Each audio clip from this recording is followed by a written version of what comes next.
People of the Purple Butterfly here, otherwise known as People of 7 on Twitter and YouTube, people are elsewhere on the internet.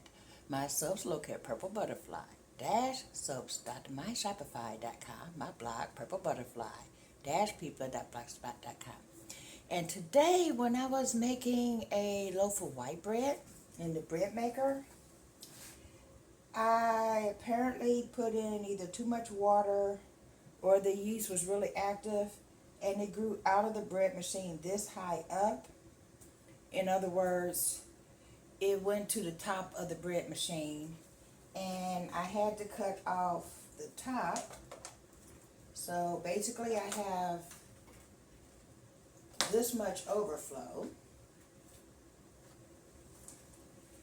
So these are going to be for rolls or dinner or whatever.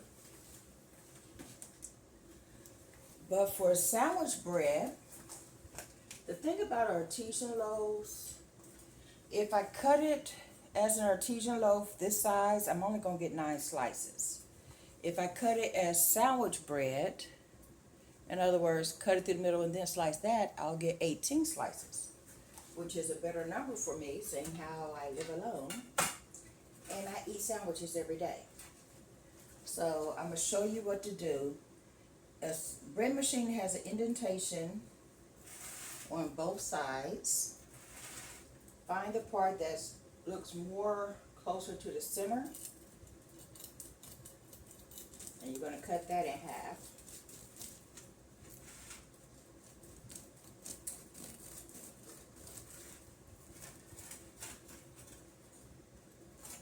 That's still a little hot, which means I shouldn't be slicing it out at all right now. But that will give you sandwiches this size, which is the standard size of the average sandwich loaf that you get in the store.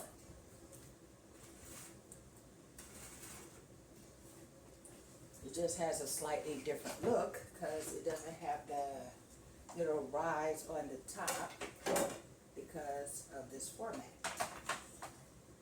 And that is too small. Hold on.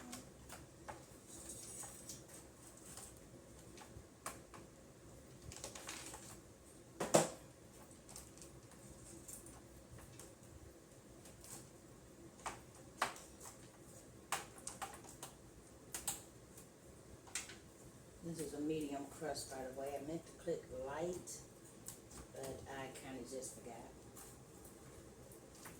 Yeah, perfect. Okay.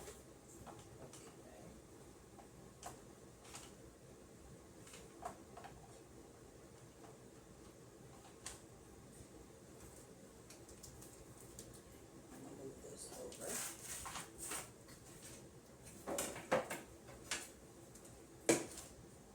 And then I'm just going to slice it like normal, starting with this free end.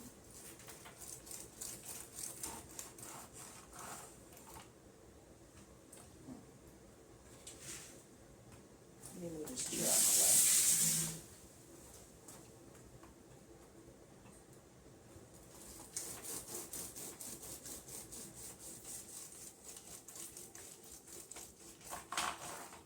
The crust is nice and tender. And cut that all the way through. Okay.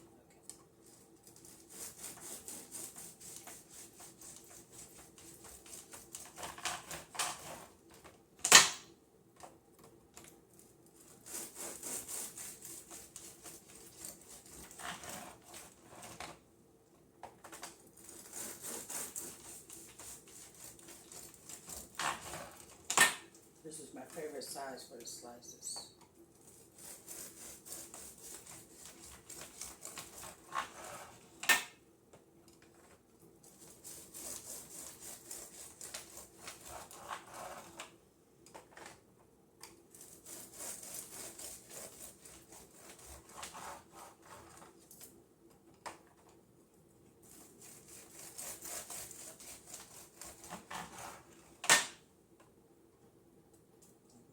Out of the way of that.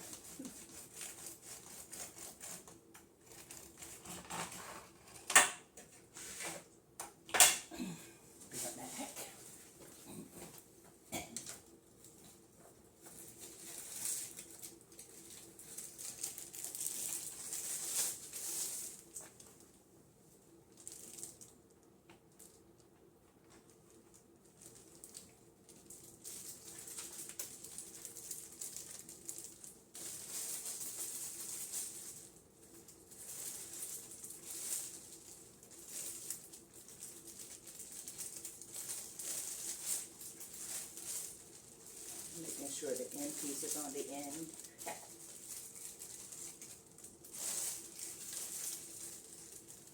Well, I just squished that. Let me turn that back over.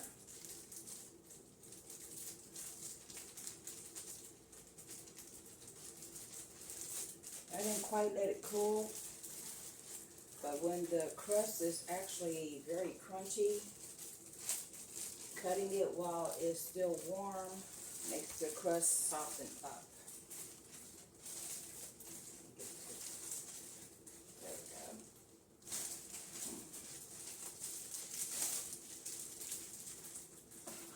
And I'll put that right there.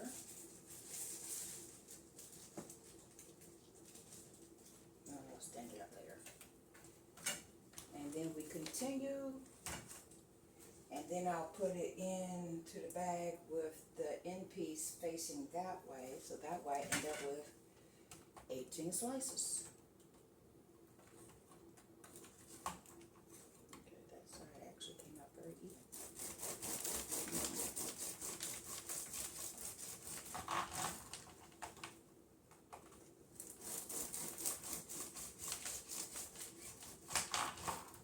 If it squishes a little bit because it's hot, that does not bother me because I'm the only one that's going to eat this.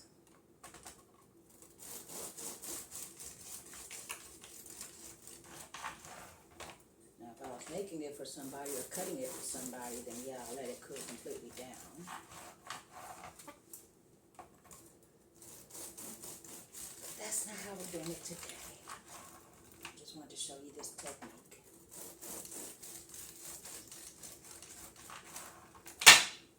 In much better lighting, because when I did a video on this method of cutting it,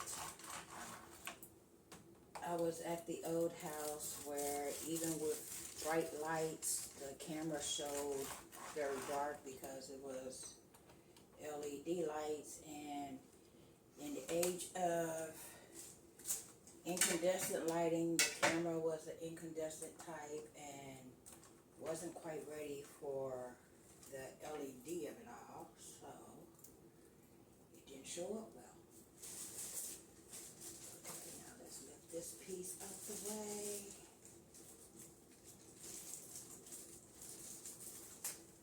So I just slide it on in there.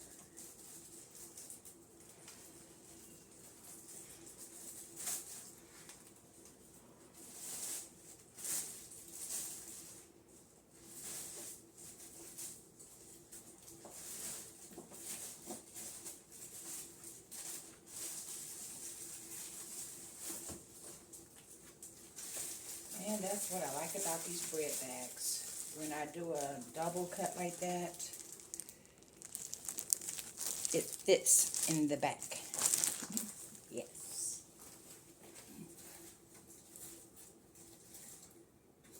So let me get my tie ready.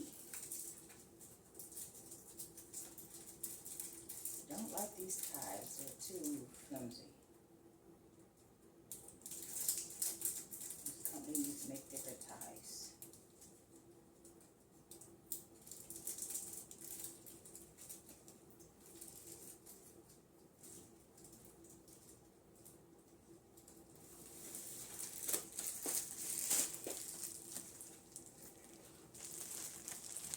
Now you see the steam coming off of there?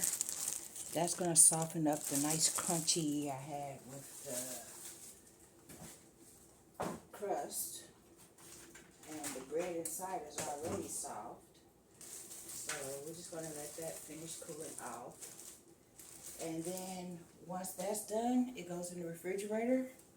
And life goes on the way it normally does when it's time to make sandwiches or, you know, spread jam or whatever.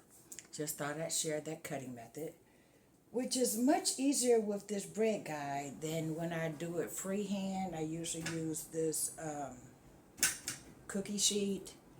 Now I don't have to. I have the bread guide, but I still put it on the cookie sheet anyway, so that way if it falls out of the bread guide like you've seen it do because, you know, extra bread, I know it's going on a nice safe surface.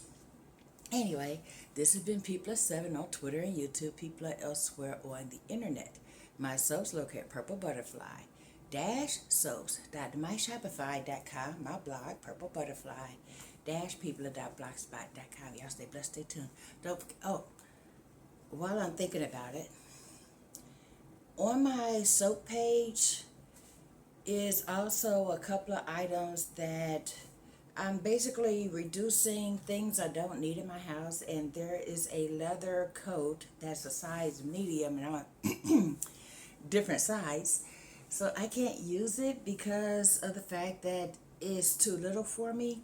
So I listed that on my site along with a dinner bell and a couple of other items, so check that out.